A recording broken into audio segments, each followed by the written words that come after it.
let's talk about, we're now diving into the technical part, API types. WinDriver has two API types, a high-level API and low-level API. We recommend working only with high-level APIs. These are newer, more advanced, easier to work with, and perform more operations than the low-level APIs.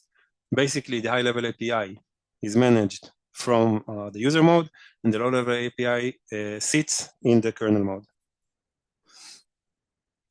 For our cases, the important functions are the WDC DMA scatter-gather buff lock that locks scatter-gather buffers. We have the same one for contiguous. We have the unlock buffer function and the interrupt handler functions for enabling and disabling.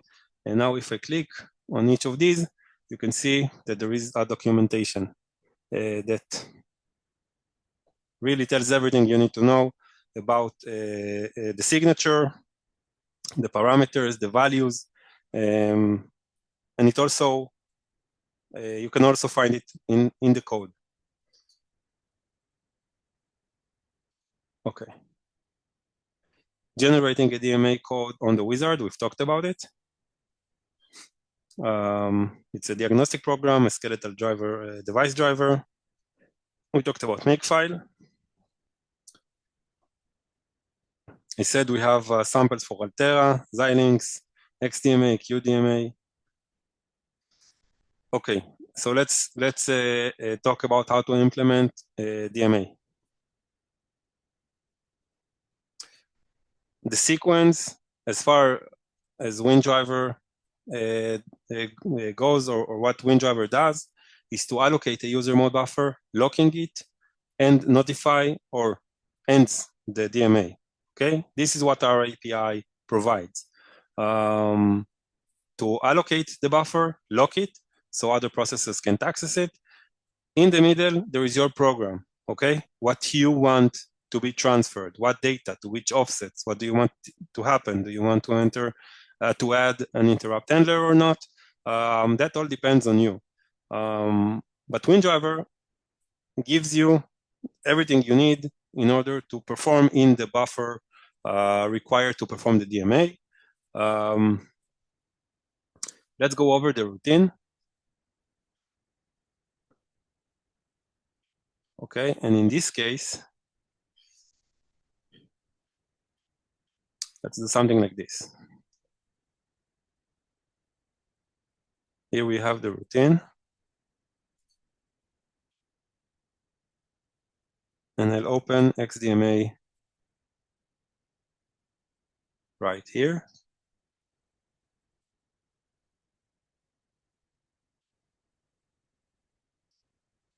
Okay. And we can see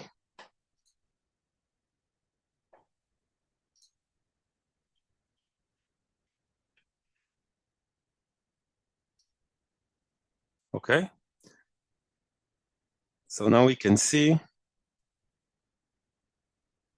the functions. Okay, we have it side by side. I hope that's large enough for you to see. So this is the best practice we recommend for implementing DMA. So as I said, it starts from allocating, continues with locking, okay, and ends with closing. Let's go to scatter gather,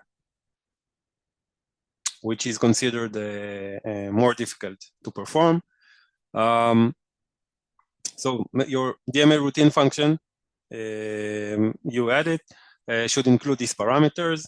Let's talk about the WDMA struct, which you can find also here. Okay, this is a critical struct because it includes all the necessary information about the DMA. Okay, handle for the buffer, user address, kernel address, the size of buffer, all the relevant information for your DMA is included here. We can find it on our code as well. Okay, this is the struct. And you can see it here. A handle, a user address, a kernel address, size of buffer. The alignment is here. If in a low-level API, you had to manually, or let's say you had a more complicated, more complex process with the alignment. Here it is much more straightforward. Maximum transfer size, all the required element in order to perform the DMA. And again, almost everything we show here is available and exemplified in the XDMA diag. Okay, so we have the allocate of the user mode and then locking the DMA buffer to the DMA controller. Okay, it's not the locking in the memory.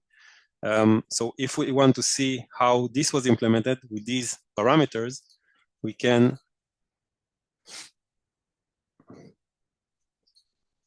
find it here, okay, on our XDMA code. Again, it's the XDMA sample. You don't need to generate anything.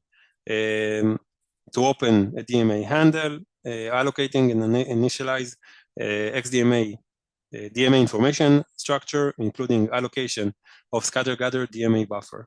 Okay, so this is how it looks like. This is the function. You can see the logs that are relevant, the error logs, and all the relevant information required in order to implement a successful DMA opening. Now, remember when we talked about interrupts, we said that there is polling method and interrupt method. In this part, you should indicate or define which type are you using, whether it's polling or interrupt method. Again, here we have the sample for it. We have the XDMA int enable with all the relevant functions and parameters needed to enable interrupts. Okay, we have all the structs that are required, exemplified here. This is a working sample. This part is critical. Flashing the CPU cache before starting the DMA and flashing it afterwards, because there may be some data that was in this buffer, if it's from your driver or other processes, and even corrupted data within or between DMA transfers. So we really recommend getting familiar with these functions, the DMA sync CPU and the DMA sync IO, that really keeps the buffer clean. It's clickable. Okay, you can see here the definitions.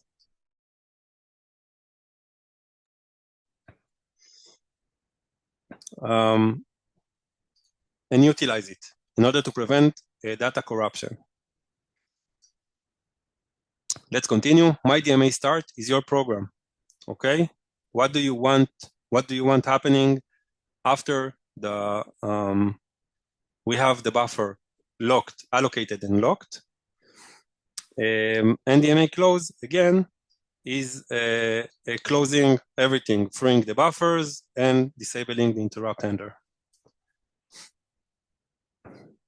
Let's see how we've implemented the DMA open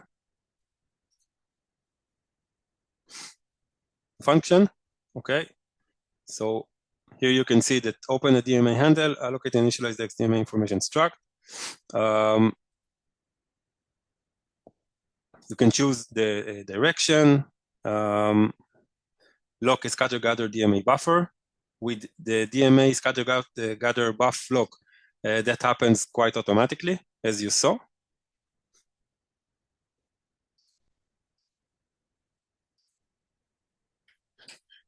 Of course, it threw me.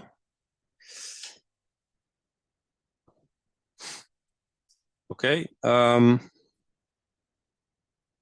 And this is, and eventually, just to see I'm not missing anything. Getting to the DMA close. Again,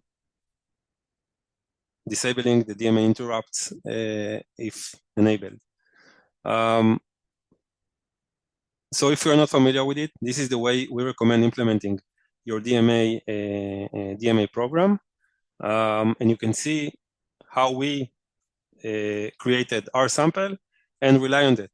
Moreover, we recommend taking the XDMA sample and build your code on top of it. because this routine is already configured and implemented there.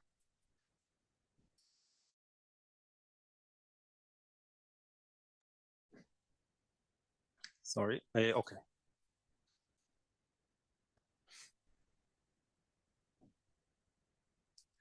Why doesn't it let me?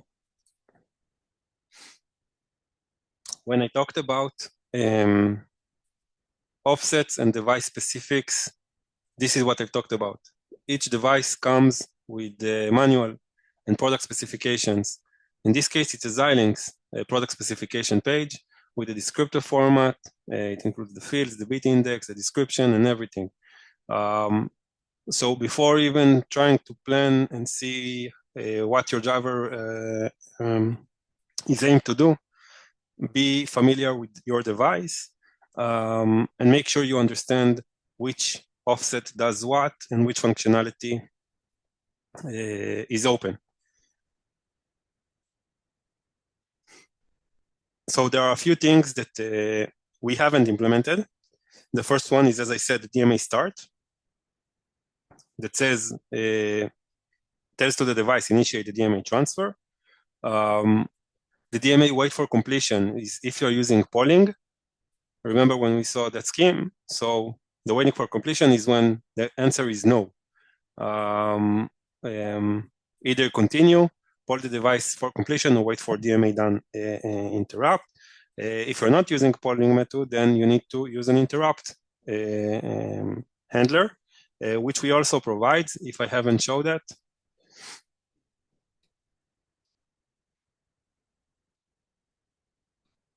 Here we have the XDMA int enable. I already showed it, okay. With all the relevant functions in order to have a built-in interrupt handler for your DMA program, and the DMA int handler, okay, the device's interrupt handler, a pointer to a function prototype of your choice. The DMA close, I think it's pretty straightforward.